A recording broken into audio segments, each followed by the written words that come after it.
Ben voilà, donc bonjour, je salue particulièrement Linda qui est là, hein? Enchantée de te rencontrer. Ben, Et tous bonjour. les autres, bonjour, donc qui vont se joindre à nous, soit pendant la rencontre ou après, parce que, hein, comme on se disait, Linda et moi, souvent, les webinaires en plein jour, les gens, ils les réécoutent en rediffusion. Donc, voilà. Donc, ben, je suis enchantée de vous rencontrer. Euh, je m'appelle Brigitte, Brigitte Terrien. Je suis coach professionnelle et je suis maître Reiki.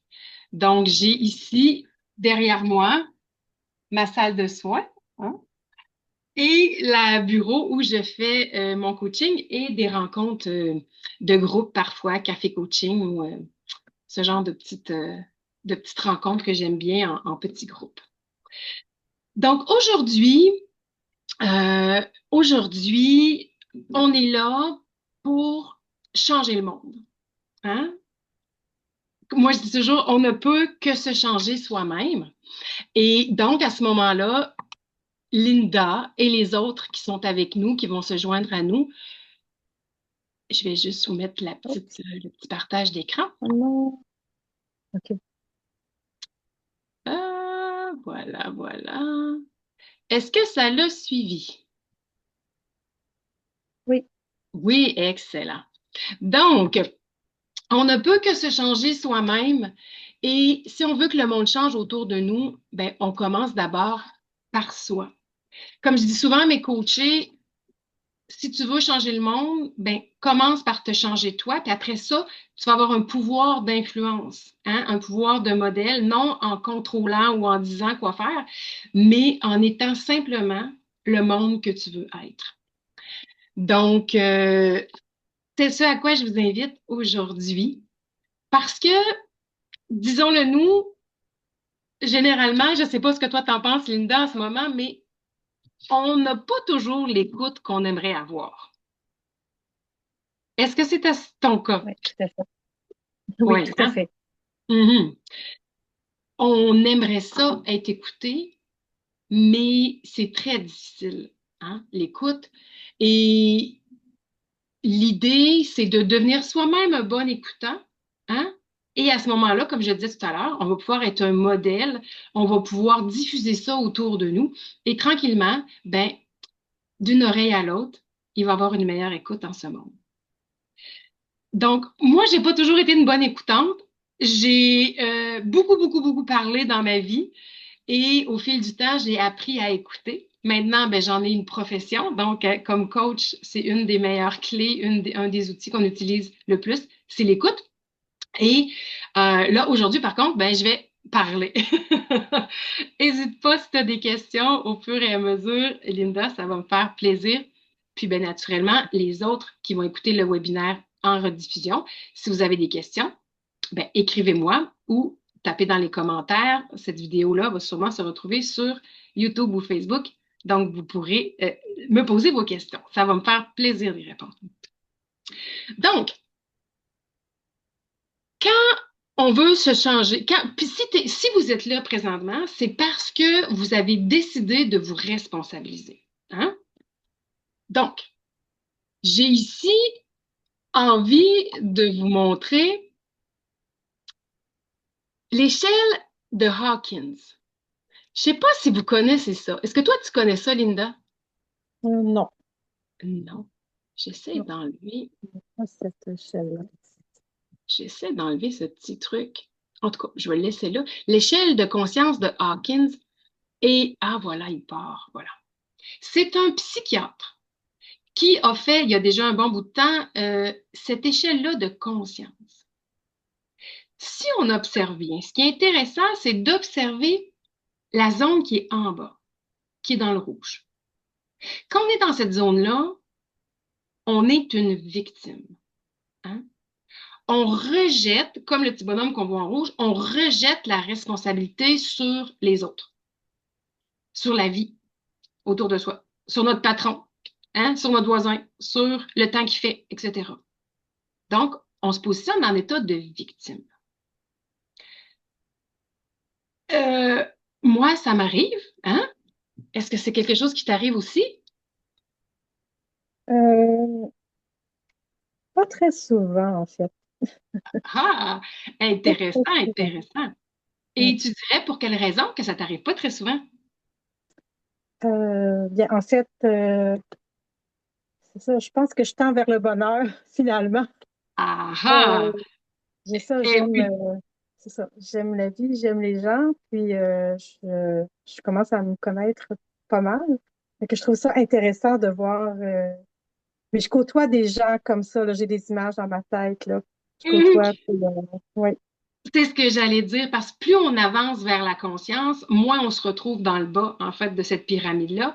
Mais il y a naturellement beaucoup de gens autour de nous qui sont justement à ce niveau-là, niveau pas dans le sens de s'ils sont meilleurs ou pires, mais dans le sens de ce niveau vibratoire-là.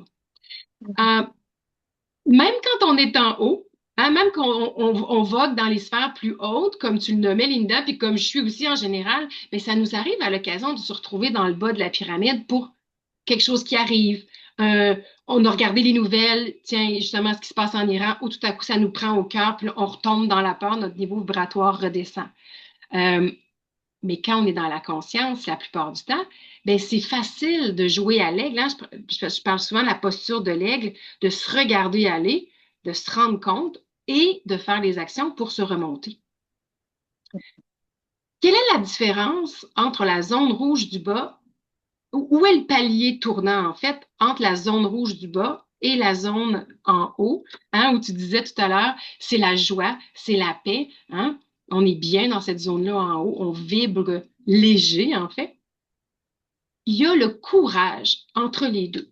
Juste dans la zone centrale, il y a, je vais juste le surligner ici, il y a le courage. Et cette zone-là, qu'est-ce que ça veut dire le courage? Ça veut dire avancer même quand on a peur. Fait que c'est pas évident de faire la transition entre les deux, mais quand dans notre vie, on a assez souffert. C'est souvent ce qui arrive parce que l'humain est drôlement fait. On a assez souffert. À un moment donné, on n'en peut plus, on veut plus, ou il y a quelqu'un qui est là pour nous soutenir, quelqu'un qui est là pour nous accompagner, et on décide de prendre notre courage à deux mains. Et malgré les difficultés, on avance quand même. Et là, tranquillement, c'est comme si on se hissait, hein, à ce niveau de l'échelle et on tombe dans la neutralité. Et tout à coup, au lieu d'être une victime, on est responsable.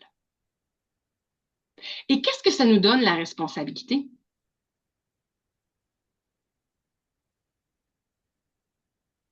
Qu'est-ce que ça nous donne? Une fois qu'on est, ouais, Ben, quand on a la responsabilité, on retrouve notre, je pense qu'on notre bien-être, on retrouve, je sais pas trop quoi répondre, mais donc, ben, on retrouve plein de choses en fait. Donc, la liste oui, pourrait être longue, mais on retrouve notre pouvoir, notre notre pouvoir, oui, tout à puissance. fait, tout à Hein? fait. Parce que quand on est victime, en fait, quand c'est la faute du voisin, que c'est la faute de notre patron, on n'y peut rien. Oui, Hein? Mais quand mhm, on se responsabilise, ben, ça nous permet d'avoir des actions concrètes, réelles, des pensées choisies qui nous permettent de reprendre notre pouvoir et de changer notre vie, de se changer soi et de changer notre vie, notre environnement autour de nous. Donc, elle est là la différence. Donc, tant qu'on est en victime, on ne peut pas se changer, changer les autres, parce qu'on n'a plus de pouvoir et on perd notre force dans le fond. Et on est surtout dans cette zone-là. Si vous voulez savoir où vous êtes, est-ce que vous êtes dans le contrôle? Quand on est victime, on essaie de contrôler les choses. Et quand on est dans le pouvoir, dans la responsabilisation, on essaie de se maîtriser simplement. Donc, aller vers la maîtrise qui nous amène justement vers la paix et l'illumination. très intéressant. Mm. Euh, Maintenant, donc si vous êtes là, c'est que vous avez choisi de reprendre votre courage à deux mains et d'avancer. Et Regardez la zone ici, vibratoire, la colonne, la deuxième colonne de vibration. Regardez quand on est dans la honte, la culpabilité, l'apathie, la tristesse, on vibre très bas. Hein? 20, 30, 50 de vibration. Versus quand on est dans la joie, 540. Et c'est pas du tout la même chose. Et là, je vais faire exprès pour expliquer que la joie est pas la même chose que le plaisir. C'est pas du tout la même chose. Ce qu'on appelle souvent le bonheur aussi, parce que le bonheur, en fait, on est plutôt dans le désir qui est en bas, dans la zone rouge. On essaie d'atteindre quelque chose en utilisant ce qui est à l'extérieur de nous. Hein? On va être heureux si on a un conjoint. On va être heureux si on a une augmentation de salaire. Donc là, on est dans le désir. Donc, on est dans la basse vibration. La joie, c'est en nous. C'est une connexion avec notre être profond. Et souvent, j'aime bien donner l'exemple. Ça nous est tous déjà arrivé. On a tous déjà vécu ça. Même les gens qui sont tristes ou dépressifs ont déjà vécu ça. Linda, toi qui vis dans la forêt, hein, quand tu te retrouves face au ruisseau, tu te retrouves face au coucher de soleil, comment est-ce que tu te sens? Je me sens, je sens que je me sens calme, je me sens que c'est le bonheur, je me sens grondée, en fait. Mhm. Je me Oui. sens Et très bien. ce ressenti-là, il vient de profondément à l'intérieur de nous. Hein? Pour les gens qui sont ici sur le bord de la mer, sur le bord du fleuve, on fait juste arriver sur le bord du fleuve, on regarde ça, puis on respire. Et c'est cette légèreté-là, en fait, c'est ça la joie. C'est simplement ça. C'est une vibration qui part de l'intérieur et qui nous annonce, qui nous dit, t'es connecté profondément à ton être. T'es pas dans ton ego, t'es dans ton être. Et notre être, il est pure santé, joie, lumière, amour. Donc, quand on est connecté à ça, on se sent léger et totalement bien. Et c'est ça, en fait, qu'on recherche. Parce qu'on est ça, fondamentalement. Donc, aujourd'hui, il y a plusieurs façons d'atteindre ça. Hein? Il y a plusieurs... on a notre corps physique, notre corps spirituel, notre corps énergétique, notre corps émotionnel et, quel j'ai pas nommé, notre corps mental. Et il faut aller trouver des stratégies sur toutes ces dimensions-là pour pouvoir avancer toujours un pas de plus vers la conscience et aller vers la joie. Donc aujourd'hui, je vous propose la partie qui est un peu plus, je dirais, mentale, parce qu'on est dans la connaissance. Ici, hein, je vais vous partager des connaissances liées à l'écoute. Et souvent, on va le voir dans les petits trucs qu'on va regarder, souvent, ben, la non-écoute passe par notre mental. Donc voilà pourquoi ça touche beaucoup cette dimension-là aujourd'hui. Donc,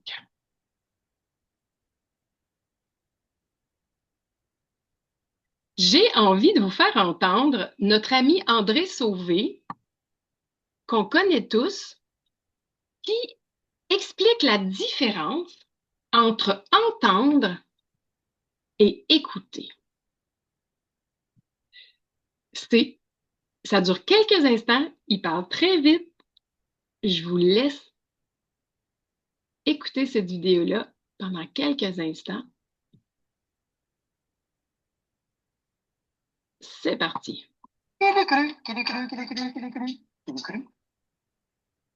Aujourd'hui, à Qui cru, on va voir les verbes parler et dire. Parler, c'est s'exprimer avec des mots par le biais d'une langue. Je parle français, je parle anglais, je parle allemand ou je parle tout croche. Comparé à dire, ah là, c'est différent. Dire, c'est toujours avec sa voix, produire des sons en utilisant des mots d'une langue, mais en y ajoutant des éléments signifiants. Je dis quelque chose. Alors, tout de suite, on peut voir que c'est pas nécessairement parce qu'on parle qu'on dit quelque chose. On peut très bien parler sans rien dire. C'est pas tout de faire des sons avec les mots d'une langue, il faut que ça fasse du sens. Maintenant, parler et dire vont aller avec deux autres verbes qui sont écouter et entendre. Parler et dire sont sur le mode output. Je parle, je dis, j'émets quelque chose. Et écouter et et entendre sont sur input. Je reçois ce qui a été émis. Quelle différence qui existe entre écouter et entendre? Les deux sont en apparence semblables, mais il y en a un qui est plus volontaire que l'autre. Tu sais, quand on dit « j'ai entendu ce que tu as dit », c'est pas que j'écoutais, c'est juste que je passais par là puis je t'ai entendu. Entendre, c'est un addon. J'entends. Je t'ai entendu, tu étais dans le rayon de mon champ auditif puis je l'ai perçu. C'est comme un hasard. La preuve, des fois, il y a des choses qu'on aurait aimé mieux ne pas avoir entendues puis après ça, on est pogné avec. Écouter, c'est volontaire. Je fais l'effort de t'écouter. Écouter, c'est un choix. Je t'écoute. Il est volontaire, mais l'un arrive avant l'autre. Je peux pas écouter quelqu'un si d'abord tu ne l'entends pas. Par contre, je peux très bien entendre et faire le choix de ne pas t'écouter. En fait, ça va dépendre de ce que tu as à me dire. Si tu parles pour rien dire, il y a des grosses chances que je t'entende, mais je t'écoute pas. C'est un give and take. Et l'un va avec l'autre. Écouter va avec dire et entendre va avec parler. La règle de base, faut être deux. Parce que si on est tout seul et on entend quelqu'un parler, ça relève pas de la grammaire. Qui m'écoute?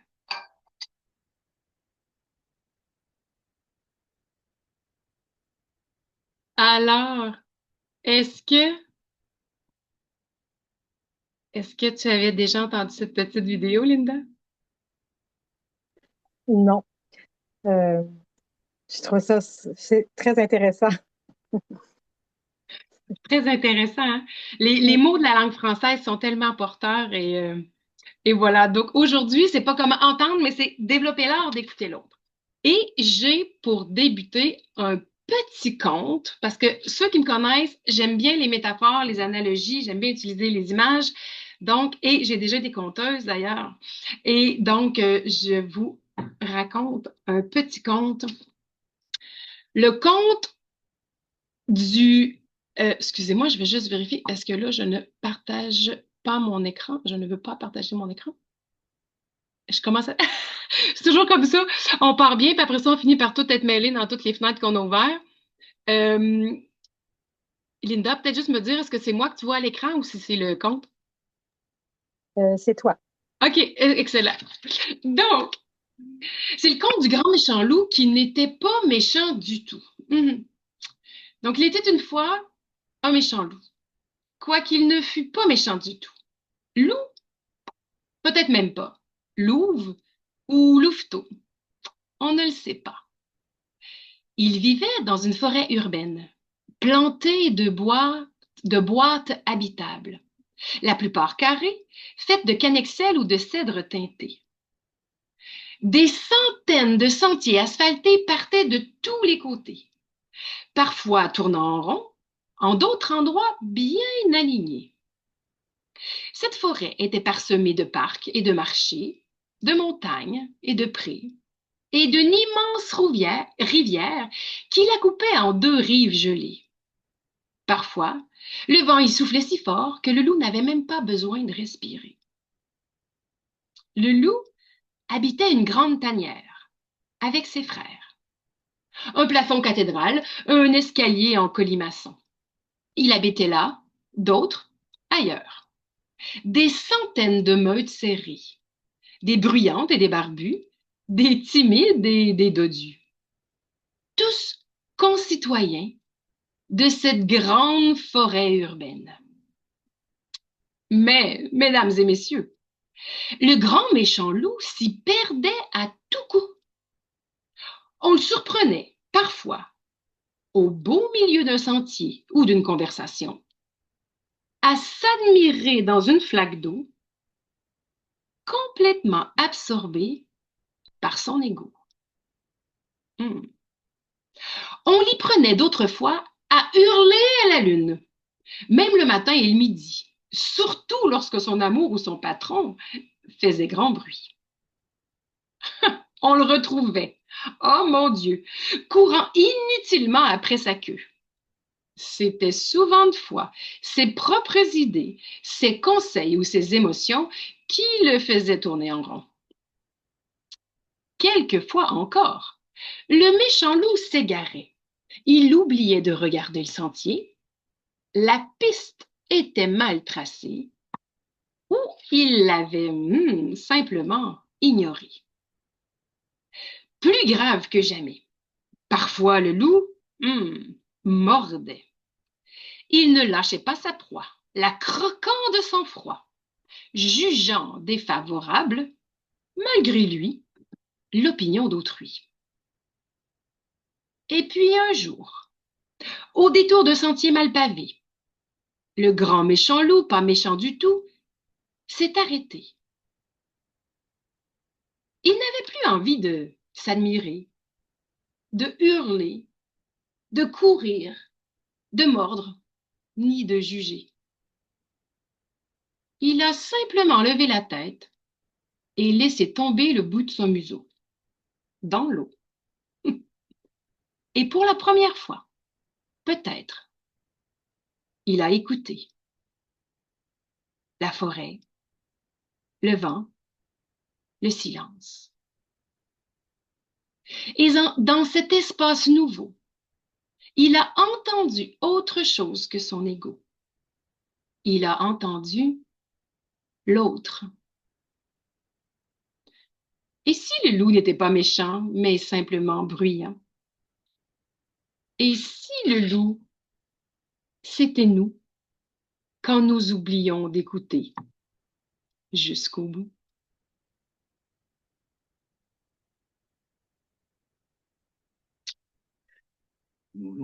Alors, je vais reprendre cette petite métaphore tout au long du webinaire et on va regarder en ce moment tous les clous, en fait, auxquels le loup se confronte, hein? Donc, les éléments qui sont des clous dans le pied, on pourrait dire, de l'écoute, hein? Mais des clous, on peut leur dresser, on peut leur travailler, on peut leur forger et en faire des clés. Alors, c'est ce que je vous propose aujourd'hui de regarder, hein, 7 clous et 7 clés qui nous éloignent de l'écoute ou qui nous ramènent à l'écoute. Et voici ma petite recette de coach. Oups, pardon, voilà. Saisir, agir, choisir. Ça, c'est ce que je propose. Saisir, qu'est-ce que ça veut dire? Est-ce que j'ai toujours envie de dire est-ce qu'il y en a qui ont des réponses? Mais je me retrouve à toi, Linda. Saisir, qu'est-ce que ça veut dire? Qu'est-ce que ça veut dire saisir? Peut-être Quand on saisit quelque chose. prendre l'occasion d'aller chercher, saisir, prendre l'occasion d'écouter, je sais pas.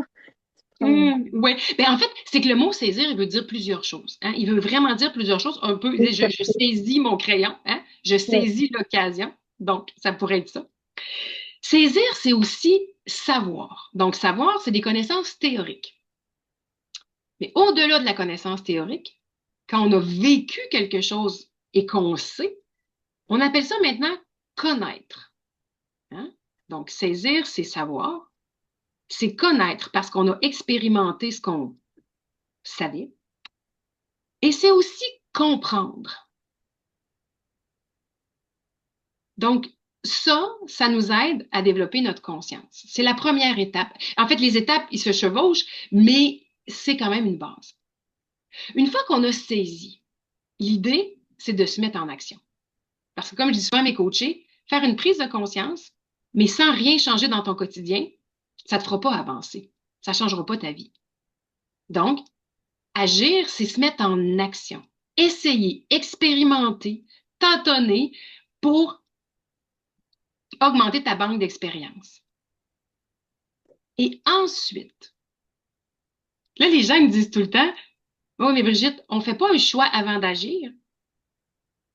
Et moi, je leur réponds que j'ai longuement réfléchi à ça quand j'ai créé ma petite recette. Voici ce que pour moi veut dire choisir. Une fois que tu sais, que tu connais, que tu comprends, une fois que tu as expérimenté, là, tu fais un choix conscient. Tu te dis, ah, ben maintenant que je sais ce que c'est qu'écouter, maintenant que j'ai fait différentes expériences qui m'ont amené ailleurs, qui ont créé des meilleures relations, qui tranquillement ont ouvert mon cœur ou celui de l'autre, là, je vais choisir une nouvelle posture, qui ici, en l'occurrence, c'est l'écoute. Donc, dans le choix, il y a la conscience. Voilà. Donc, aujourd'hui, on est là pour saisir. Puisqu'on n'est pas en atelier, on ne pourra pas nécessairement mettre en expérimentation ensemble, mais je vais vous inviter à le faire et je vais vous proposer des outils. Et ensuite de ça, dans quelques jours, dans quelques semaines, quand tu vas avoir expérimenté, ben là, tu vas pouvoir dire, ben, tu n'as pas besoin d'attendre longtemps, tu peux le faire au fur et à mesure, mais de dire, ah, ben maintenant, voici la nouvelle posture que je vais prendre. Voici quand je choisis d'être la meilleure version de moi-même. Quand je dis ça, ça ne veut pas dire être dans la perfection, être dans la réussite, ça veut juste dire refaire un choix conscient à chaque fois de qui je veux être aujourd'hui. Voilà. Donc, pour ça, je vous propose des clés. Et on va toujours faire le petit parallèle avec notre ami le loup, hein, qui n'est pas méchant du tout. Hein? Puis des fois, ben, on se retrouve dans sa position. Donc, je vais juste un petit instant modifier ici. Ah, voilà. Donc, vous vous souvenez, hein? On le surprenait parfois au beau milieu de sentier à s'admirer dans une flaque d'eau, totalement absorbé par son ego. Donc, notre ami le loup, ben parfois, il se regarde, lui. Donc, tout le long du webinaire, vous allez toujours avoir à gauche, hein, notre petit bonhomme qui joue au loup, hein, et à droite, la clé, quelle est l'attitude à mettre en place pour pouvoir être dans l'écoute. Donc, parler sans cesse. On est bon pour ça. On est bon pour parler, même quand on est censé écouter.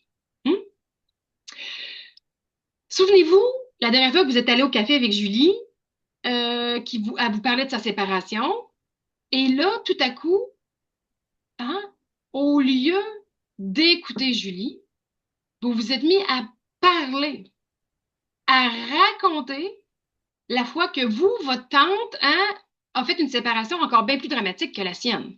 Parce que souvent, quand on raconte quelque chose, on essaie de trouver hein, quelque chose qui est encore plus sensationnel ou encore, pas toujours, des fois on va parler de sa propre vie qui n'est pas nécessairement plus sensationnelle, mais souvent on parle de soi ou on parle de ce qu'on connaît. Des fois, on n'est pas en train de parler, mais on est en train de penser. Donc, on est dans sa propre tête. On n'est pas avec l'autre. Et là, ça peut être simplement, comme on disait, qu'on essaie de trouver l'expérience similaire qui est encore plus dramatique que celle que Julie est en train de nous raconter. Hein? Ça l'arrive, il faut se le dire. On le fait des fois.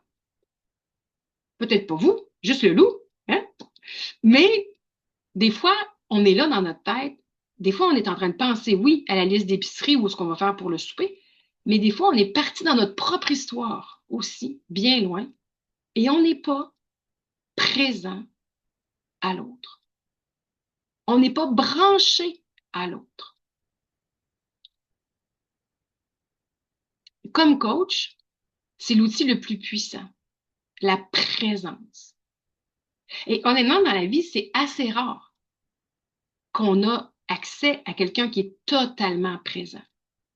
Hein, on disait tantôt que c'est rare qu'on a une écoute hein, très idéale, mais ça passe d'abord et avant tout par la présence. Et un des meilleurs outils pour développer la présence, c'est le regard. Le fait d'être là, toute là, juste là, à regarder dans les yeux, vraiment, la personne qui nous parle. Quand on n'est pas habitué à ça, ça crée des malaises, en soi ou pour l'autre. Mais je vous invite à tenter l'expérience. Quand on est en atelier, je le fais, je fais revirer les gens face à face. Donc, si vous écoutez ce webinaire-là et que vous n'êtes pas seul, bien, arrêtez quelques minutes puis faites l'expérience. Allez simplement jaser avec votre ami, votre conjoint, votre voisin, puis regardez-le réellement dans les yeux, sans détourner le regard, sans baisser les yeux, dans ma âme. Parce que c'est comme ça qu'on communique, hein? D'être profond à être profond, dans ma âme, c'est avec les yeux. Donc, être présent, ça passe d'abord et avant tout par le regard. Ça passe aussi, on peut regarder avec le cœur. Donc, on pourrait avoir les deux yeux fermés. On pourrait regarder un point à côté de la personne, mais que la personne sente qu'on est là parce que notre cœur est tourné vers elle. Et s'il y a une chose avec laquelle vous pouvez repartir aujourd'hui, s'il y avait une seule chose, ce pourrait être ça. La présence. Être là, toute là, juste là, pour la personne qu'on écoute en ce moment, qui a besoin d'écoute en ce moment. Puis c'est sûr que si vous êtes en train de discuter de votre fin de semaine avec 3-4 amis, c'est pas la même chose que si quelqu'un est en train de se confier à vous. On s'entend qu'il y a tous les niveaux d'écoute possibles. Donc, on peut se permettre d'être plus dans sa tête, d'être plus distrait, d'être moins là quand on est en train de se raconter sa fin de semaine. Mais quand on offre à quelqu'un, hein, l'écoute, quelqu'un a besoin de ça, ben, la présence est vraiment l'outil le plus essentiel. Avec lui, on peut oublier tous les autres. Et sans lui, les autres ne servent à rien. Donc, c'est vraiment la base de l'écoute. Je vous en parle dès maintenant. J'avais prévu de vous en parler à la fin, mais je vous en parle tout de suite. J'ai développé ce petit outil-là, qui est un défi 21 jours, qui s'appelle justement Développer l'art d'écouter l'autre. Là, moi, je l'ai version papier. Donc, si on se rencontre pour vrai un jour, vous pourrez me demander. Je pourrais vous en remettre. J'en ai plusieurs copies. Mais si vous avez envie d'y avoir accès, Linda, par exemple, on habite loin. Donc, tu peux aller sur mon site Internet, Brigitte Thérien Coach, et tu peux aller le télécharger. Tu vas simplement dans la boutique. Il est gratuit. Il est dans la boutique, mais il est gratuit. Donc, tu vas dans la boutique et tu peux le télécharger en format PDF. Et qu'est-ce que c'est ça?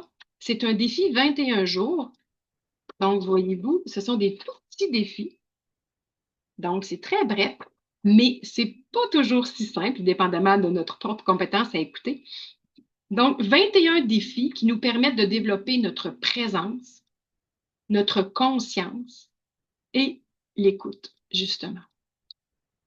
Donc, pas à pas. Des fois, on a besoin d'accompagnement qu'on veut changer. Le coaching sert à ça, entre autres. Mais des fois, on veut être autonome aussi puis avoir des outils. Donc, voici un outil accessible pour vous, gratuit, pour mettre en pratique l'écoute avec des pas concrets à faire chaque jour. Vous pouvez le faire en 21 jours, vous pouvez le faire en 21 semaines, en 21 mois, c'est pas grave. Mais l'important, c'est d'avancer toujours un petit peu plus. Deuxième élément, deuxième clé.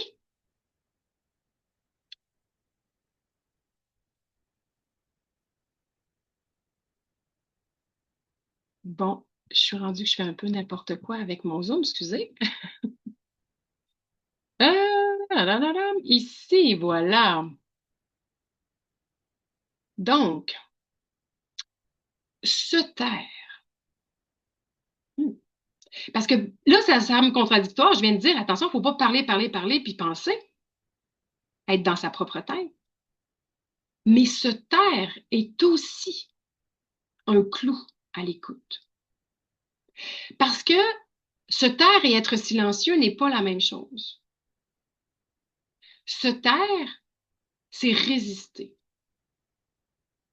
Se taire, c'est se renfermer. C'est bloquer la communication.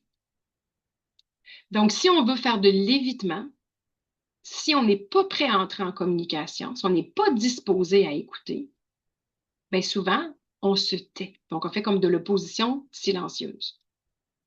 Mais ce n'est pas la même chose que d'être en silence, où là, on se pose pour laisser l'autre se déposer, simplement.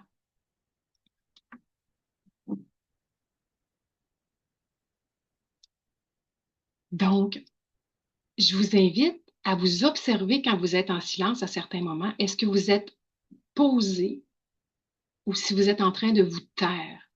Et si vous êtes en train de vous taire, c'est parce que vous avez quelque chose à communiquer. Vous avez quelque chose, une émotion souvent qui vous habite et qui prend tout l'espace. Donc, soyez sensible à la différence. C'est pas la même chose. Donc, ce n'est pas juste de fermer sa bouche, hein? C'est d'être là en présence, être en silence et non être dans la fermeture. Et être dans la fermeture, comme ça, c'est une façon de contrôler. On peut le faire pour contrôler l'autre. On peut le faire pour se contrôler soi. Il y a plusieurs raisons, mais on est dans le contrôle. Donc, un petit peu plus tard, vers la fin, je vais vous parler de l'échelle de disponibilité et on pourra revenir là parce qu'il faut être disponible quand on veut écouter. Donc, si vous vous rendez compte que vous êtes en train de vous taire, c'est que vous n'êtes pas disponible. Donc, c'est peut-être pas le moment d'écouter. Et à ce moment-là, la meilleure façon, c'est de le nommer à l'autre. Simplement.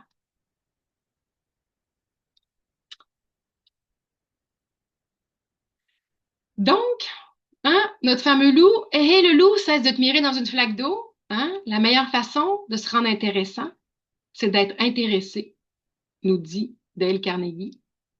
Une petite parole à se souvenir. Et notre petit loup qui s'y prend parfois à hurler à la lune, même le matin ou le midi, surtout lorsque son amour ou son patron fait grand bruit, hein, quand ça brasse. Qu'est-ce qu'on fait quand ça va pas puis qu'on veut écouter? Qu'est-ce qu'on fait des fois? Hein?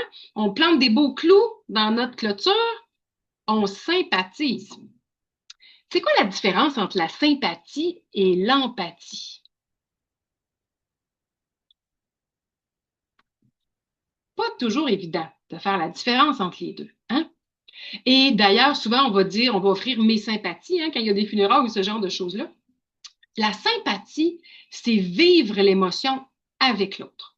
Donc, si votre sœur est scandalisée parce qu'elle vient de vivre je ne sais pas quoi avec son patron, puis est au téléphone en train de vous raconter ça, puis vous êtes en train de dire, ben voyons, ton patron, il est bien nanana, puis ça n'a pas d'allure, puis moi aussi, je serais en puis là, vous êtes dans la sympathie. Vous êtes en train de vivre avec l'autre la même émotion que lui. Et c'est pas la même chose que d'être dans l'empathie. Être dans l'empathie, c'est avoir une compréhension cognitive, donc comprendre ce que l'autre doit être en train de vivre. Ah, ma sœur, elle doit être en colère présentement pour telle raison. Ah, elle doit être déçue aussi. Donc, on est capable de mettre dans notre tête ou en mots les émotions, les sentiments que l'autre personne vit parce qu'on s'imagine à sa place. On n'est pas en train de le vivre à sa place, mais on est capable de se projeter à sa place et de voir comment probablement cette personne-là vit ça. Donc, on est en train de lire l'autre. Et on a une communication émotive, oui, parce qu'on peut être peiné, on peut être désolé, on peut être dans la compassion pour l'autre, mais on ne va pas aller ajouter de l'huile sur le feu en vivant la même émotion qu'elle. Ça peut faire un temps. Ça peut être intéressant à un moment donné, mais ça ne vous fait pas avancer, puis ça ne fait pas avancer l'autre, non plus la sympathie. On retombe, comme on disait tantôt, en sympathisant avec l'autre, on le ramène hein, dans l'échelle de Hawkins, on la ramène dans la victimisation, on l'encourage à descendre dans la zone rouge. Donc, ce n'est pas nécessairement ce qu'on veut pour son bien-être. Des fois, ce qu'on fait aussi, c'est qu'on fait preuve de curiosité. On a l'air donc très intéressé à l'autre, mais on veut savoir les détails crunchy de l'histoire. Hein? Quand est-ce que c'est arrivé, puis mon Dieu, c'était-tu pathétique, puis c'était-tu arrivé? Donc ça s'appelle, moi j'appelle ça faire preuve de curiosité. Curiosité ici qu'on pourrait dire pas nécessairement malsaine, mais peut-être déplacée. Hein? Donc, je dis pas d'être jamais curieux, mais attention, est-ce que vous êtes en train de nourrir votre histoire avec le drame de l'autre? Ou si vous êtes en train de poser un intérêt réel à l'autre en lui posant des questions? Oui, mais qui vont le faire mieux vous. Vous allez mieux le comprendre, mais vous allez surtout mieux le faire se comprendre. Voilà la différence entre être que curieux et s'intéresser à l'autre. On ne va pas poser les mêmes questions et pas avec le même objectif. Donc, attention, loup, ne hurle pas à la lune, hein? Un soupir, un regard, une simple rougeur, un silence est assez pour expliquer un cœur. Donc, des fois, l'empathie, c'est aussi ne pas parler, ne pas poser de questions. Et on revient, hein, toutes les clés, se rattachent, les clous aussi. On revient au départ, à l'écoute, en silence, à la présence. C'est une façon de démontrer notre empathie. Des fois, on ne sait pas quoi dire. D'ailleurs, souvent, une phrase qu'on dit le plus souvent quand on est empathique, c'est « J'ai pas de mots pour t'exprimer ce que je ressens » ou « Je ne sais pas quoi te dire ». Hein? On dit souvent ça. Et là, on est vraiment dans l'apathie. Parce que si on était vraiment dans notre ego, on serait en train de chercher des phrases toutes faites. On serait en train d'offrir des généralités, hein? Pour faire plaisir à l'autre ou pour se sentir, comment dire, on n'est pas en train de se dire je veux me sentir important, mais ça reste que c'est ça, on est dans la reconnaissance. Et juste le fait d'être là, se taire, et j'entends ce que tu me dis, sans rien de plus. Donc, l'empathie passe pas nécessairement par la parole à chaque fois non plus. Notre fameux loup, parfois mordait, hein? Il lâchait pas sa proie, la croquant de sang-froid, jugeant défavorable. Malgré lui, l'opinion d'autrui. Hein? Parce que des fois, quand on est dans le jugement, on n'en a même pas conscience.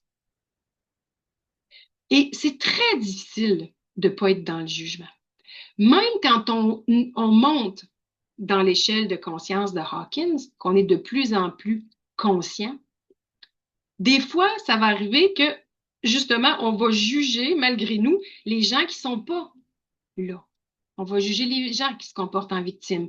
Donc, c'est pas, ou des fois, on va juger les gens qui pourraient être encore plus conscients, plus habiles que nous. Hein? Donc, on est dans le jugement tout de même.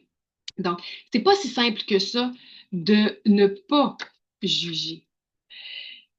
Et la question à se poser, c'est si je ne juge pas, si je suis ouvert, si je suis juste là, dans l'accueil, dans l'acceptation, qu'est-ce que j'ai à perdre? Et toi, tu n'as rien à perdre. Ton être profond n'a rien à perdre, jamais, parce qu'il est complet, il est plénitude, il est lumière. Mais ton ego, lui, a quelque chose à perdre. Hein? Il a peur de l'illusion, de l'image, qu'il y a peut-être quelque chose à perdre.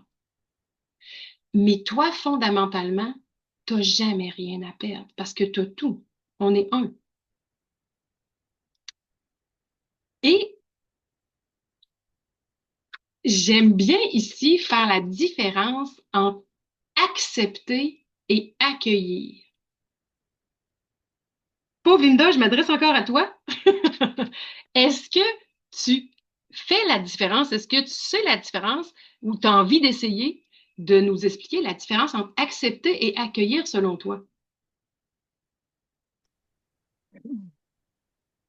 Pas très bonne dans ça, mais accepter, t'as pas le choix, tu acceptes qu'est-ce qui se présente à toi comme c'est pas. Puis quand tu accueilles, en fait, je pense qu'accueillir, c'est aussi accepter, mais euh, je suis pas très bonne pour expliquer, mais qu'est-ce que je. C'est de valeur qu'il n'y ait pas 15 personnes, 20 personnes qui soient là. Tu pourrais avoir de l'aide, mais sais-tu quoi? C'est que tu es loin d'être la seule à pas être capable de faire la différence entre les deux. Honnêtement, la grande majorité des gens savent même pas qu'il y a une différence entre les deux termes. Et moi-même, j'ai appris ça il n'y a pas tant d'années de ça. Donc, la différence entre les deux, je parlais des 5 dimensions de l'humain tout à l'heure, hein? Ben, il touche 2 dimensions différentes. Accepter, ça se fait au niveau mental. OK. C'est la tête qui accepte. C'est selon notre pensée, selon nos croyances. Hein? OK. Donc, on accepte ou on n'accepte pas avec notre mental. L'accueil, Le elle, cœur. se fait exactement avec le cœur. Exactement. Et j'ajouterais même le corps aussi, parce que quand le cœur accepte, le corps accueille du même coup. C'est très difficile de dissocier l'émotion du corps et le corps ne ment jamais. C'est vraiment notre meilleur ami, notre meilleur allié, mieux qu'un chien. Notre corps ne nous ment jamais. Souvent, on ne l'écoute pas, mais lui, il nous ment jamais. Donc, quand on accueille profondément, quand on est dans la partie émotionnelle de notre être et qu'on accueille, ben notre corps va aussi être léger, libéré, large, parce qu'il va accueillir en même temps. On va le ressentir dans notre corps. Et souvent, je donne l'exemple suivant. Pour faire vraiment la différence entre accepter et accueillir, pour ceux qui ont des enfants, ou même si on n'a pas d'enfants, on peut quand même se projeter facilement, là, ou s'imaginer que ce soit notre frère, par exemple. Si notre enfant consomme des drogues, on va dire, est-ce qu'on va l'accepter? La grande majorité des gens vont dire non. On n'acceptera pas que notre enfant se détruise. Hein? Mais est-ce que ça nous empêche d'accueillir qui il est, d'accueillir sa souffrance, d'accueillir son rythme qui n'est pas le nôtre, qui n'est pas celui que notre tête voudrait? Non, ça ne nous empêche pas du tout d'accueillir. C'est pour ça que des fois on dit, mais je ne ferme pas mon cœur à mon enfant. Ben, c'est ça que ça veut dire. Mais ça ne veut pas dire qu'on est d'accord. Donc, s'ouvrir et être d'accord sont deux choses différentes, accueillir et accepter. Et souvent, le fait de comprendre la différence entre les deux va nous aider à être plus dans l'écoute. Parce que on aura pu, même si on n'est pas d'accord, on peut être dans l'accueil de ce que l'autre vit, de ce que l'autre est, de ce que l'autre nous dit, de son opinion. On peut l'accueillir, cette différence-là. Accueillir l'autre où il est, accueillir l'autre comme il est. Même si on n'accepte pas, on n'a pas besoin d'être d'accord. On n'a pas besoin de partager le même point de vue. Donc, le fait de faire la différence entre les deux nous permet d'être plus en ouverture, d'être plus donc présent, encore une fois. Donc, et je fais exprès, Linda, pour rebondir sur un élément que tu as dit tout à l'heure. Quand je t'ai posé la question, et comme plusieurs, tu ne savais pas la réponse, tu as dit, mais je ne suis pas très bonne dans ces affaires-là. Fait que juste voir à quel point c'est facile de juger parce qu'on peut se juger soi-même aussi. Hein? Ça, c'est super facile. Donc, je fais un autre atelier qui s'appelle l'art, ça, c'est développer l'art d'écouter. Il y a développer l'art de s'écouter soi-même et développer l'art de se faire entendre. Donc, l'écoute, ça va aussi pour l'autre, mais ça va aussi pour soi. On ne développe pas ce point-là aujourd'hui, mais voilà, le jugement, on l'a aussi facilement pour les autres, mais on l'a aussi facilement pour nous. Hein? Ça fait partie un petit peu de notre culture judéo-chrétienne, même si on n'a jamais été pratiquant, ça fait partie de notre culture et c'est simple de juger. Donc, si vous êtes en réaction face à quelqu'un que vous écoutez, demandez-vous, est-ce que je suis en train de l'accepter? Non. Mais est-ce que j'ai besoin d'accepter? Non. Je peux juste accueillir. Donc, le loup, pas besoin de mordre. Et quand on mord, quand on est dans le jugement, quand on est dans la fermeture, c'est qu'on est dans la peur. Hein? Peur de plein de choses. Mais attention, la peur est toujours une illusion. Hein? La peur ne tue pas, elle empêche de vivre. Et le loup, oh mon Dieu, qui court inutilement après sa queue. Hein? C'était souvent de fois ses propres idées, ses conseils ou ses solutions qui le faisaient tourner en rond. Ça, généralement, on est super bon pour donner des conseils. Puis on pourrait penser que c'est une bonne stratégie d'écoute. On fait ça de façon quasi automatique. Hein? Qui ici n'a pas tendance à donner des conseils? Puis là, je me fais des fois taper ses doigts quand je dis ça en conférence. Quand il y a des hommes qui sont là dans la salle, je dis, attention, je sais que je suis en train de porter un jugement. J'en suis consciente. Mais souvent, les hommes sont excellents pour donner des conseils. C'est vraiment leur premier réflexe, encore plus que les femmes, parce que dans notre histoire d'homme de Cro-Magnon, comme j'appelle souvent, quand on revient très, très longtemps en arrière dans l'histoire de l'humanité, ben, l'homme était là pour défendre, être dans l'action, être dans la stratégie. Donc, ça fait partie de sa nature profonde. Là, je sais que je généralise puis que je suis un peu dans le stéréotype, mais ça reste que dans la vraie vie, ça se passe quand même régulièrement comme ça. Donc, souvent, les hommes ils partent à rire quand ils m'entendent dire ça parce qu'ils se reconnaissent, hein? Mais au-delà des genres, homme ou femme, conseiller n'est pas nécessairement une posture d'écoute. Souvent, même la personne va vous dire, hey, mais j'ai pas besoin de tes conseils, ou coudon, je suis pas innocente, je suis capable de trouver mes solutions tout seul. Donc, ou si c'est la première chose qu'on fait, hein, de donner un conseil, bien, on n'est pas dans l'empathie, on n'est pas dans la présence, on est dans notre tête en train de trouver des stratégies.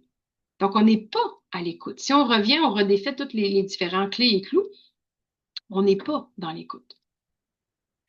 Donc, la meilleure posture, la clé à utiliser, c'est la confiance.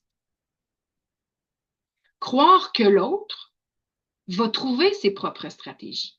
Croire que l'autre, une fois qu'il va avoir été entendu, une fois qu'on va avoir été présent, qu'on va avoir démontré de l'empathie, qu'on va avoir été dans l'ouverture, là, la personne va pouvoir se déposer, va pouvoir créer de l'espace en elle. Et tout à coup, elle va trouver ses propres solutions. C'est d'ailleurs une bonne stratégie pour voir si vous avez été à l'écoute. Dans une discussion avec quelqu'un, où là, vous êtes là pour l'autre, hein? Naturellement, on se met toujours dans la posture de l'écoutant ici, et que la personne, vous avez été empathique, vous avez été ouvert, vous avez été présent.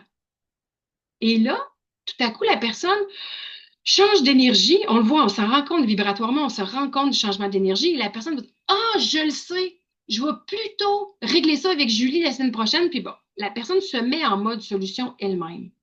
Eh bien, vous pouvez vous féliciter, vous pouvez célébrer. C'est une preuve, à quelque part, que vous avez été vraiment dans l'écoute. Et c'est possible que la personne ait besoin de conseils. Alors là, la stratégie, c'est de lui demander, qu'est-ce que tu attends de moi? Cette question-là, on la pose si peu souvent, mais elle est tant importante. Et quand on est dans une relation quotidienne avec une amie qu'on voit souvent, notre mère qu'on appelle régulièrement, notre conjointe avec qui on vit, ce genre de relation-là, notre enfant avec qui on est de façon quotidienne et qu'on échange régulièrement, bien, on peut aussi s'entraîner à dire à l'autre, dis-moi ce dont tu as besoin. Hein? Donc, notre ado va arriver à côté de nous. Là, j'ai pas besoin de conseils, maman. Hein? Ou votre conjoint va arriver à côté de vous. Là, j'ai juste besoin que tu m'écoutes. Ou là, oui, j'ai besoin de conseils. Donc, le fait de préciser comme ça votre attente, ou sinon de demander à l'autre quelle est son attente, va être très bénéfique pour l'écoute.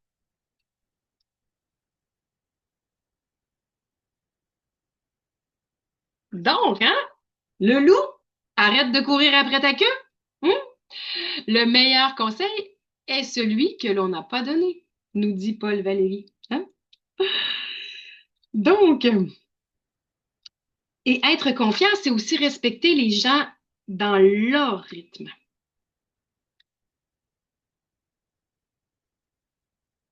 Notre dernier clou, quelquefois encore, le méchant loup perdait le nord. Il oubliait de suivre le sentier, la piste était mal tracée, ou il l'avait simplement ignoré. Qu'est-ce que ça veut dire, ça? C'est que des fois, on oublie qu'est-ce qu'on est en train de faire. On oublie qu'on est là pour l'autre. on oublie de regarder l'autre avec, moi j'ai toujours plusieurs paires de lunettes, là, ça fait partie de mon, ça fait partie de ma vie, mais ça m'aide comme coach. Quelles lunettes tu vas mettre quand tu écoutes l'autre? Est-ce que tu vas l'écouter avec ton histoire à toi ou si tu vas l'écouter avec son histoire à lui? Parce que c'est facile d'interpréter, hein, parce qu'on regarde l'autre, ce que l'autre nous dit, à travers nos filtres à nous, nos croyances à nous, notre histoire à nous. Et ça, ben, c'est de l'interprétation. C'est pas mauvais d'interpréter, parce que ça nous aide dans l'empathie d'ailleurs. Ça nous aide à comprendre l'autre. Ça nous aide à se mettre à sa place. Mais il faut faire valider notre interprétation. Pas rester sur une liste d'interprétations qui souvent, fois, va être complètement fausse et ça va nous amener à s'éloigner plutôt qu'entrer en réelle relation. Donc, être un miroir, hein, faire du reflet à l'autre. J'ai l'impression, chérie, que tu es très préoccupée aujourd'hui. Donc, ça, c'est faire un reflet. Mais si l'autre est vraiment préoccupé ou il est en colère, il n'a peut-être pas envie de l'entendre. OK? Donc, la stratégie à utiliser, ça fonctionne à tout coup, c'est de demander la permission à l'autre. En coaching, on fait ça d'ailleurs, mais on est payé pour faire du reflet. Fait que c'est plus facile, la personne automatiquement, ben, généralement, elle s'attend à ça. Mais dans la vraie vie, la personne ne s'attend pas toujours à ça. Donc, une des stratégies, c'est justement de dire, écoute, j'ai l'impression de quelque chose, est-ce que je peux te le partager? 100% du temps, ou 99,999% du temps, la personne va dire oui. Parce qu'on est de nature curieuse, la personne va dire oui. Et à ce moment-là, ben, c'est difficile de vous revirer. Elle va écouter ce que vous avez à lui dire, le reflet que vous lui faites. Donc, ça crée une plus grande ouverture de demander la permission. Une autre stratégie, c'est de dire comme ça, une phrase de ce genre-là, c'est peut-être que je me trompe. Donc, on se met tout de suite en posture de je suis pas en train de te taper sa tête en voulant te faire croire que j'ai raison. Je suis pas meilleure que toi. Donc, c'est comme je suis juste en observation. Peut-être que je me trompe, chérie, mais j'ai l'impression que telle chose. Qu'est-ce que tu en penses? Hein? Oui. Donc, ça, c'est une stratégie pour pouvoir faire du reflet quand l'autre surtout vit des émotions de colère, de frustration, de déception, hein, quand l'autre est dans le bas de la pyramide de Hawkins, bien souvent, on va se faire un viré de bord parce que c'est son ego qui va nous répondre. Mais le fait de demander la permission de faire un reflet ou le fait de dire, mais peut-être que je me trompe. Donc, de ne pas se mettre soi-même dans son ego va faire en sorte que l'autre va être plus être en ouverture, donc la communication va être plus simple. Donc voilà, posez-vous la question. Quelles lunettes est-ce que j'ai mis, hein, pour pouvoir être à l'écoute de l'autre?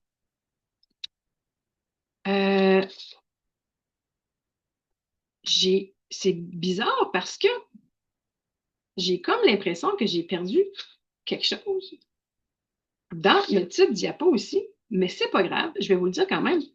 Un autre clou, c'est le fait de questionner, pas un clou, pardon, une clé, c'est pas du tout la même chose, hein? Le fait de questionner l'autre. Et en coaching, c'est notre outil principal. Quand on écoute, c'est un super bon outil aussi de questionner. Ah, je vais nous retrouver, je devais le dire tantôt quand je disais comment poser des questions. Une des stratégies à utiliser pour que la communication reste ouverte quand on est en train de poser des questions à l'autre. Faire attention au mot pourquoi. Parce que le mot pourquoi est rattaché souvent de fois à des jugements. Pourquoi est-ce que tu fais ça? Pourquoi est-ce que tu n'as pas fait ça? Pourquoi est-ce que? Et juste le fait de mettre le mot pourquoi au début va rechercher chez la personne des expériences négatives où on lui a tapé sur la tête en lui demandant, en commençant une question pourquoi, hein, parce qu'on a tous vécu ça dans notre adolescence en général avec nos parents. Pourquoi tu n'as pas fait ça? Pourquoi ci? Pourquoi ça? Donc souvent, on le voit comme négatif. C'est automatiquement rattaché dans notre cerveau à nos expériences en un jugement. Donc, ça crée une fermeture, généralement, dès que la personne entend une question qui commence par le mot pourquoi. Donc, ce qu'on utilise en coaching, ce qu'on nous enseigne dans notre formation de coach, c'est en quoi? En quoi? En quoi est-ce que ça te dérange que ton patron t'ait pas revenu? En quoi est-ce que ça te déçoit que ton conjoint t'ait pas rappelé?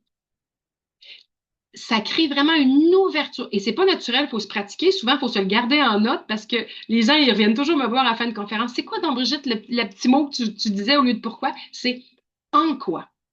Et naturellement, il faut faire des petits exercices parce que c'est pas naturel. Il faut transformer un petit peu la syntaxe de la phrase. Mais en quoi est-ce que telle chose te dérange ou en quoi est-ce que cela, bon, peu importe, ça dépend toujours du sujet, mais ça change complètement la dynamique. Et il n'y a pas de jugement d'enregistrer dans notre historique de souvenirs par rapport à cette question-là, parce que souvent, on ne l'a jamais même entendu, cette question-là. En quoi? Donc, c'est un petit outil qui peut être intéressant pour vous. Et un deuxième, ce serait simplement, au lieu de formuler une grande question, de juste reprendre, c'est une façon de faire du reflet et de questionner en même temps, de juste reprendre le dernier mot que la personne a utilisé. D'abord, ça démontre que vous êtes obligé d'être présent, d'être très attentif, d'être silencieux. Et quand la personne dit oh là, ça me frustre tellement, là. Puis là, vous pouvez juste répéter ça frustre, comme avec un petit point d'interrogation à la fin. Attention, si vous êtes vous-même dans l'émotion, ça peut porter un jugement. Donc, juste quand vous êtes neutre, quand vous vous sentez bien, vous faites ça et vous faites juste répéter le dernier mot. Et ce que ça fait, c'est que ça crée une ouverture que la personne approfondisse ou pousse plus loin ce qu'elle est en train de dire.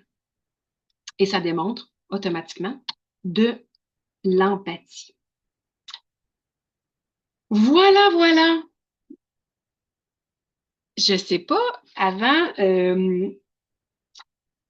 on arrive vers la conclusion. Je ne sais pas, Linda, si tu aurais à ce moment-ci des questions.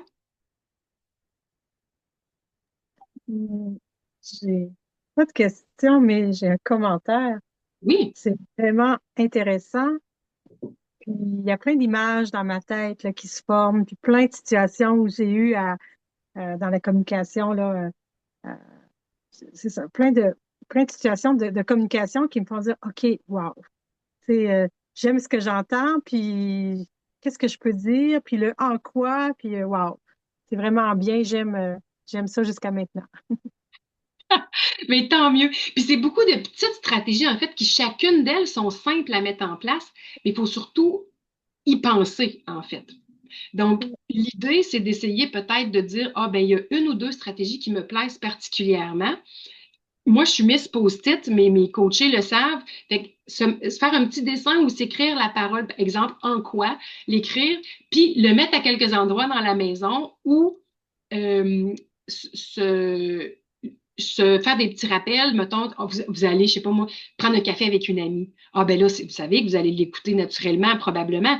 Donc, faire un petit rappel de regarder votre petit post-it ou sur votre cellulaire, les petites notes que vous êtes pris, puis dire, ah oui, je vais juste expérimenter. En quoi? Je vais expérimenter de répéter la dernière phrase. Puis, ce qui est le fun, c'est que quand on partage, mettons que Linda, tu partages à une amie ou, je sais pas, si tu vis avec quelqu'un, de nommer ces petits outils-là à la personne et de dire, ben regarde, dans les prochaines semaines, là, je vais essayer de me pratiquer. Fait que ça se peut que ce soit un peu maladroit, là, mais je vais essayer de me pratiquer, puis tu vas voir, il y a peut-être des choses qui vont changer, mais j'expérimente. Puis souvent, ce que ça fait, ben, que l'autre personne a envie d'essayer elle aussi. Oui. Fait que là, ben, Sûrement parce que je trouve que ça, ça c'est l'ouverture envers quelqu'un, faire preuve d'ouverture, c'est me connecter avec quelqu'un. Fait que je trouve ça vraiment intéressant, là. J'ai le goût de pratiquer certaines petites stratégies. Excellent! C'est ça. Moi, ce que j'aime, c'est quand je donne des webinaires, des conférences, des ateliers, c'est que j'aime ça, que ça soit concret, que la personne puisse quitter ou raccrocher puis dire, ben, tout de suite, je me revire de bord, puis dès que j'ai l'interaction, je peux commencer à mettre en pratique ce que je viens d'apprendre. Fait que, on est dans saisir, mais on peut facilement voir, le projeter, comment on peut agir dès la prochaine minute. Donc, c'est ce qui permet d'avancer. Et justement, en parlant d'avancer, il y a toujours, à chaque instant de notre vie, même si on n'en a pas conscience jusqu'à maintenant, là, vous ne pourrez plus ne pas le savoir, ne plus en être conscient, on a toujours deux voies devant soi, deux chemins.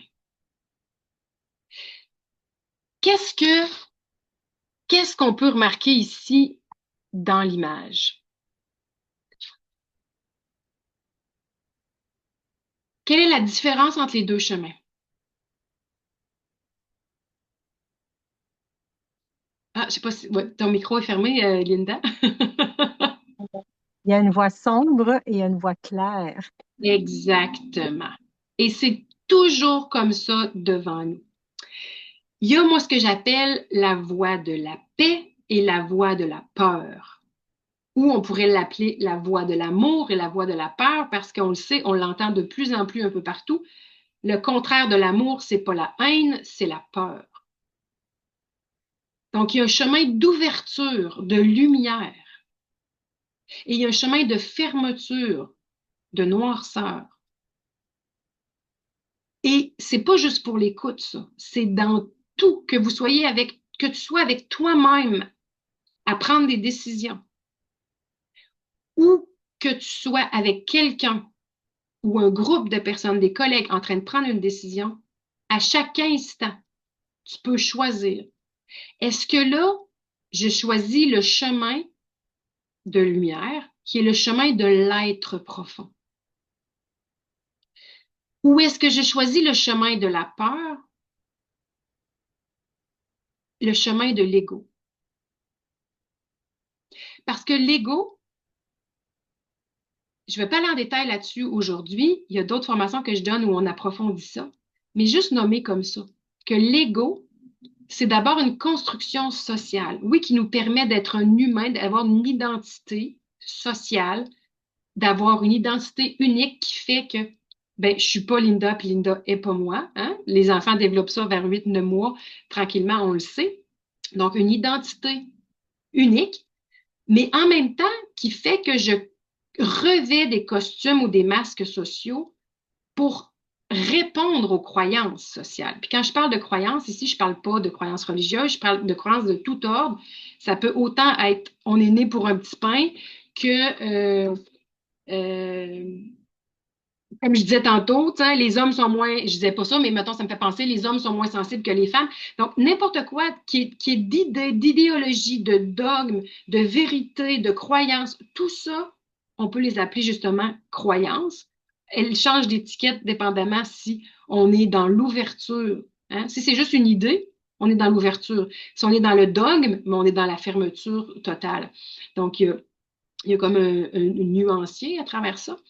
Mais l'ego, son outil principal, c'est le mental et il va l'utiliser pour nous maintenir en état de survie. Hein? C'est pour ça que l'homme existe encore aujourd'hui, parce que le cerveau a emmagasiné des souvenirs de si je suis avec ma tribu de Cro-Magnon, puis il y en a un qui tombe en bas de la falaise, ben on le sait qu'il ne faut pas s'approcher d'une falaise pour survivre.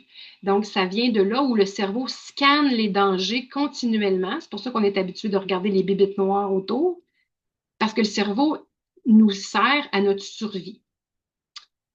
Aujourd'hui, il est programmé comme ça. Aujourd'hui, ben, des falaises puis des mammouths qui sont vraiment dangereux, on n'en a plus à tous les coins de rue, mais ça devient les dossiers, ça devient le patron, ça devient l'enjeu avec le conjoint, qui sont épeurants aujourd'hui, qui nous stressent, qui nous créent de l'anxiété. Et le mental, l'ego, pardon, utilise les mêmes processus, va chercher les expériences, les souvenirs négatifs pour rester en vigilance pour son état de survie. Sauf qu'il ne comprend pas qu'on n'est pas vraiment en état de survie. Heureusement, pas dans notre société, au Québec en général. Hein? Rares les gens qui meurent de faim. Rares les gens, on est tellement protégés. Donc, mais on fait ce même exercice-là tout le temps. Donc, c'est pas pour rien que souvent, on va beaucoup sauter du côté de la peur. Hein?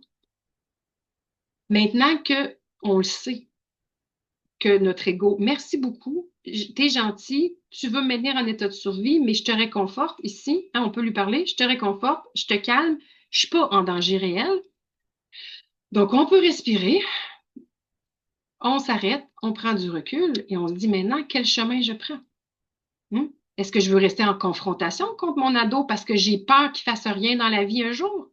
Ou si je reste solide en me disant, il n'y en a pas de danger réel en ce moment, hein, c'est mon mental qui me crée cette anxiété-là, ce stress-là, et je vais rester en ouverture et je vais rester en présence et je vais avoir un échange dans ma âme avec mon ado.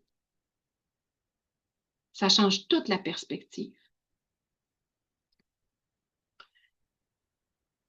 Donc, quand vous sentez que vous êtes dans la peur, quand vous sentez que vous êtes dans la réaction, quand vous sentez que vous êtes dans la non-accueil, posez-vous la question, est-ce que je suis en train, là, probablement, d'avoir choisi le chemin de la peur? Attention, il n'y a pas de danger réel. Donc, je peux reprendre le chemin de la confiance, de l'amour, de la sérénité. Et là, ben, on se rapproche de notre être profond. Et dans ce temps-là, c'est toujours plus simple de communiquer d'être à être. Attention, si on est en communication avec quelqu'un qui est beaucoup, beaucoup dans son ego, qui a énormément de couches de protection d'ego, ben même si nous, on est dans notre être profond, des fois, on ne va pas arriver à l'atteindre. L'idée, là, c'est de dire, ben ça lui appartient, c'est son rythme, c'est son histoire. Donc, on est dans l'accueil, simplement, dans le détachement et dans la compassion, si on veut aller encore plus loin. Donc, nous, on peut rester dans notre être profond, même si l'autre ne l'est pas. Voilà!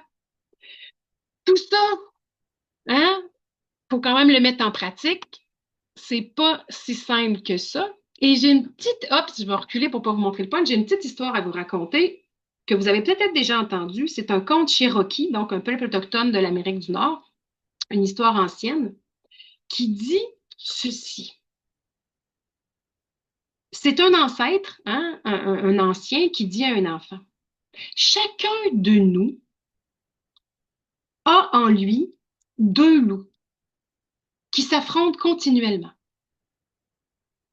Le premier loup est bon. Il fait aucun tort. Il vit en harmonie avec ce qui l'entoure. Il va parler quand c'est juste de le faire. Donc, hein, on voit le chemin de lumière. L'autre loup, lui, est en colère. Il se bat souvent, sans raison, même si lui trouve qu'il y a une raison. Il contrôle, il domine par la peur. Donc là, l'enfant écoute ça et demande à son ancêtre, mais lequel des deux loups gagne le combat? Et l'ancêtre lui répond, lequel nourris-tu?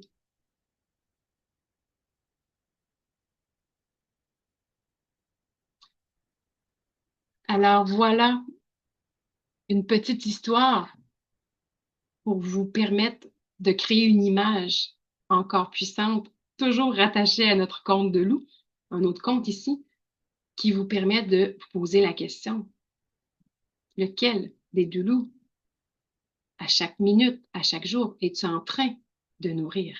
Hein? C'est une façon différente d'exprimer ce que je vous disais avec mon image des deux chemins. Voilà, donc, il faut 3 ans pour apprendre à parler. Hein? 2 ans, 3 ans, les bébés commencent à parler de plus en plus jeunes maintenant, mais ça prend toute une vie pour apprendre à écouter. Ça, c'est Confucius dans sa grande sagesse qui nous disait ça. Donc, ayez pas peur, hein? Comme on voit notre petit bonhomme-là à l'écran, ayez pas peur de vous enfarger, ayez pas peur de vous tromper. Hein? Est-ce que vous voulez rester dans les postures de fermeture, de jugement? Vous voulez avancer vers l'écoute. Essayez, expérimentez. Ça se peut que ça ne fonctionne pas à tout coup. Mais il faut, une fois qu'on a compris, qu'on a connu, expérimenté, pour pouvoir faire des changements dans notre vie quotidienne. Et la posture de vulnérabilité qui est de se mettre dans une expérience nouvelle n'est pas de la fragilité. Hein? La vulnérabilité, c'est être soi, simplement soi, ici et maintenant. Et on se rend compte la plupart du temps qu'au contraire, ça nous donne une très grande force. Et les autres nous accordent cette force-là aussi. Donc voilà, vous avez saisi davantage. Je vous invite maintenant à passer à l'action. Donc, je vous disais tout à l'heure que sur mon site Internet, Brigitte Terrien Coach, vous avez dans la section boutique ce petit guide que vous pouvez télécharger et expérimenter à votre rythme. Bien des éléments. C'est pas un document théorique, donc la théorie, vous l'avez comme plus eu aujourd'hui avec le webinaire. Et ça, c'est un petit document d'exercice pratique. Donc, n'hésitez pas à vous le procurer. Ça va. Si vous avez des questions, des fois, vous avez envie de me partager des expérimentations, écrivez-moi. Je vous montre plus tard dans le webinaire les façons de me rejoindre. Ça va toujours me faire plaisir d'être là pour vous. Puis j'aime ça, avoir votre feedback. J'aime ça, savoir ce que vous expérimentez, ce par quoi vous passez, qu'est-ce qui fait écho ou non pour vous. Ça me permet de vous faire d'autres outils, de créer d'autres outils ou d'être simplement là, à votre écoute et de célébrer vos victoires avec vous ou de vous soutenir dans les moments plus difficiles. Voilà. Donc, des fois, on pense qu'on ne fait pas une grosse différence, hein? Mais comme la goutte d'eau qui tombe en un point précis du lac fait bouger tout le lac en entier. Donc, nous, on pourra changer à partir de maintenant le monde, une oreille à la fois. Et je vous parlais tout à l'heure de l'échelle de la disponibilité. Ça, ce n'est pas un outil que moi j'ai créé. Vous pourrez taper sur Internet l'échelle de ma disponibilité. Vous voyez en bas apprentigirafe.com. C'est une dame qui illustre comme ça les personnages que vous avez sûrement déjà entendu parler du concept de la communication non violente. Donc, avec le coyote et la girafe, qui sont les deux personnages là, illustrés dans cette vision-là des choses. Et elle crée de beaux outils, des belles affiches. Elle a un Facebook aussi, donc je vous invite à aller sur ces outils. Et cette échelle de non-disponibilité-là, elle est intéressante dans le contexte que nous avons aujourd'hui parce que c'est simplement que vous pourrez être dans l'écoute simplement quand vous serez, voyons, j'ai mon truc qui revient toujours se cacher, quand vous serez dans le haut de cette fameuse pyramide inversée. Il faut d'abord que vous soyez dans l'écoute de vous-même, d'être dans la disponibilité émotive, de prendre soin de vous, d'être capable de dire non, je ne suis pas disponible pour toi en ce moment. Non, ça ne va pas améliorer notre relation, par exemple, si on se parle en ce moment. J'ai besoin de prendre soin de moi, de me remplir de nouveau avant d'être disponible à toi et de pouvoir faire preuve d'écoute et d'empathie. Ça, c'est hyper important et c'est la base de l'écoute parce que quand on veut être, je vous parlais tantôt que c'était la présence, mais comment être présent quand on n'est pas présent à soi-même d'abord et avant tout. Donc, cet outil-là est super bien fait pour nous le rappeler. Donc, c'est pour ça que je vous invite à le consulter et à l'utiliser. J'ai un dernier outil à vous partager. Je ne sais pas, Linda, si tu avais des questions, d'autres commentaires avant que je tombe dans mon dernier outil.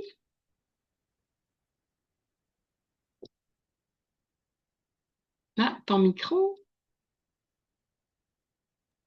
J'ai dit non, ça va. OK, parfait. J'avais pas pu lire sur tes lèvres. Donc, c'est une nouveauté que je rends disponible à partir d'aujourd'hui. J'ai créé une formation en ligne. Puis là, ben, comme je dis, elle est disponible à partir d'aujourd'hui. Je l'ai mis en ligne hier. Honnêtement, je suis très fière de moi parce que ça m'a demandé beaucoup, beaucoup de travail. J'ai d'abord écrit un livre que je souhaite faire éditer dans les prochains temps, mais j'ai décidé de ne pas attendre pour rendre ça accessible aux gens. Il y a beaucoup, parce que comme je disais tantôt aussi, dans l'échelle de non-disponibilité, hein, si on est soi-même envahi par ses propres émotions, on est dans un cercle vicieux qui nous amène vers le bas et on n'est pas dans la disposition de légèreté et d'ouverture. Ben, il faut apprendre à ce que on dit en général, gérer ses émotions. Moi, je ne sais pas si vous voyez bien, mais j'ai appelé ça petit guide de la non-gestion des émotions. Parce que quand on gère quelque chose, si on cherche la définition de gérer dans le dictionnaire, là, on est dans le contrôle. Et qui contrôle? L'ego. Et on nous a souvent appris à passer par la sphère, quand je reviens avec mes 5 dimensions de l'humain, à passer par la sphère mentale pour justement gérer la sphère émotive. Hein? Il y a très longtemps, on disait, il faut se contrôler, il faut se contenir. Hein? Maintenant, on dit, non, non, les émotions, il faut les écouter, il faut les entendre, il faut les accueillir, mais on ne nous explique pas comment. Et on pense encore que des émotions, ça se gère. Donc voilà, je vous offre ma vision, hein, qui est, oui, naturellement basée sur des expériences, mais sur mes coachés, qui est basée, oui, sur des connaissances autres que j'ai lues ailleurs et tout ça. Et j'ai fait un amalgame, mais je vous offre quelque chose que je dirais d'innovant. Vous n'allez pas lire là ou écouter, parce que en l'occurrence, ici, c'est une formation en ligne que je fais donc en vidéo. Vous n'allez pas entendre ce que l'on entend partout ailleurs par rapport à la gestion des émotions. Je vous offre complètement une vision différente, avec plein d'images, avec plein d'histoires et avec plein de stratégies aussi de présence à vous, de conscience et d'accueil des émotions. Donc, je vais vous envoyer, ben là, en l'occurrence, je vais les mettre dans le... il n'est pas encore disponible sur mon site web, mais ce que je vais faire, c'est que je vais envoyer le lien aux gens qui s'étaient inscrits au webinaire. Et je peux même le mettre aussi dans le clavardage. Je ne sais pas si tu es intéressé à avoir le lien. Oups.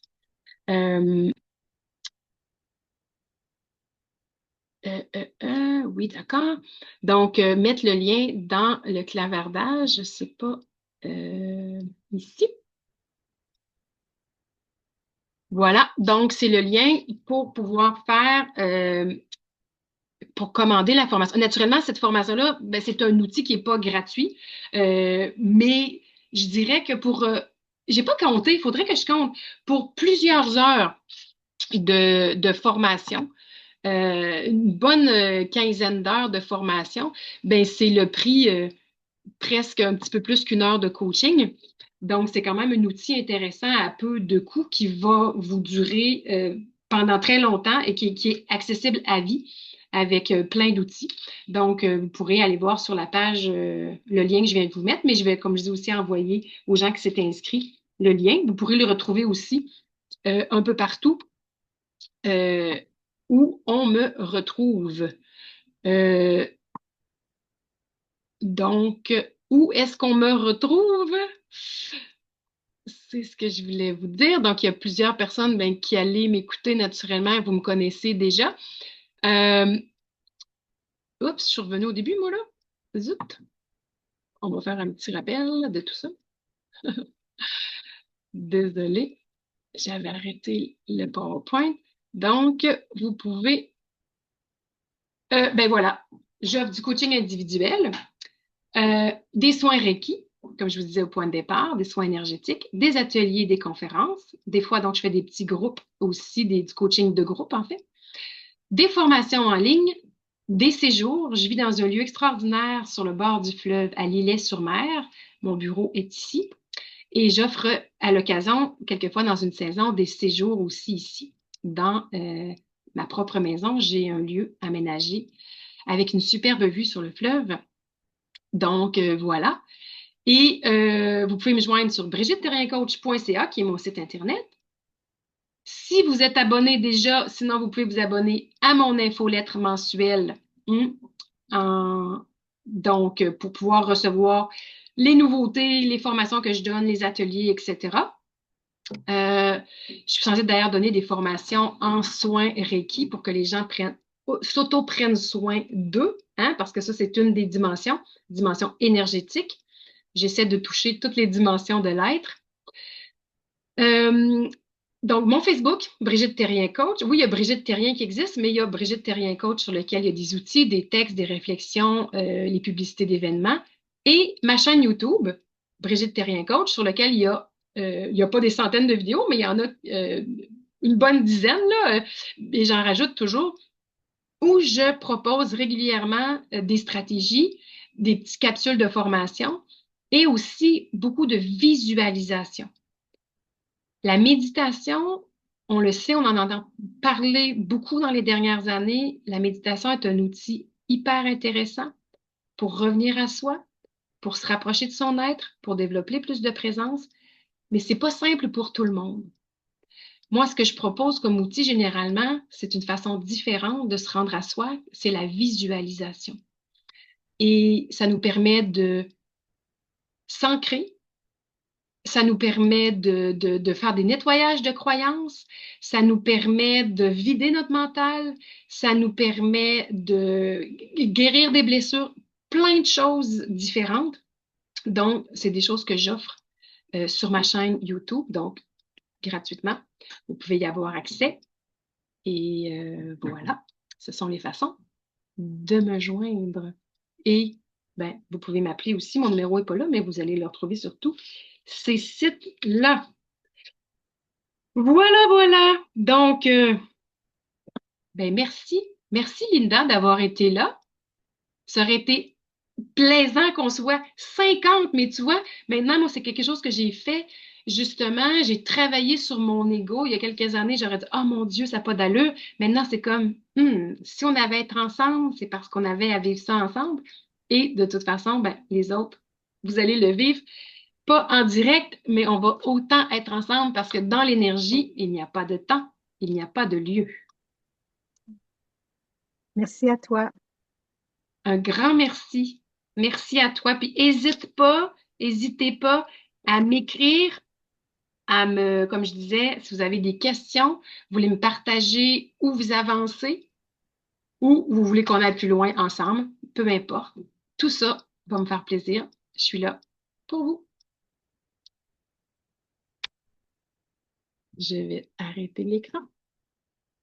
Donc, à très bientôt.